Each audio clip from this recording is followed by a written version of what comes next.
I've heard speculation by some reporting on the Delphi murders that premeditation was probably formed because the girls were murdered near a creek. And because a knife was used, then the murderer could easily wash himself off. Well, premeditation legally can be formed in an instant. So premeditation could have been formed when the murderer decided to leave his home with a gun and a knife, knowing that he intended to commit a crime. But my guess is the state of Indiana says that Richard Allen allegedly premeditated this murder the moment that he told those girls to go down into the creek bed, because the state is alleging that he forced them down into that creek bed at gunpoint. And even if Richard Allen did not have a weapon, the size that he was,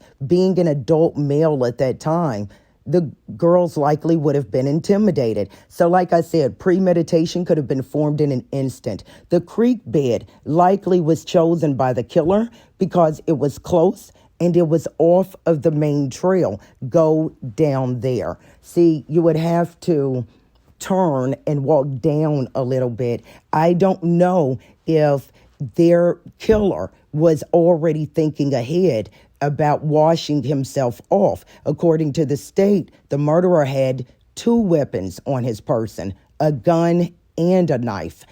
Whether the murderer knew beforehand that he would use the knife versus the gun, no one knows.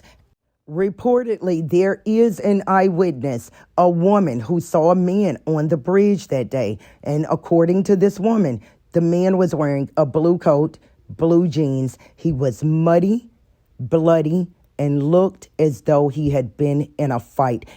This witness's description does match the man in the video taken by Liberty German on the bridge that day. She had the wherewithal to turn on her camera phone, and she caught 43 seconds, I believe, of a man walking toward her and Abigail on that bridge wearing blue jeans and a blue coat.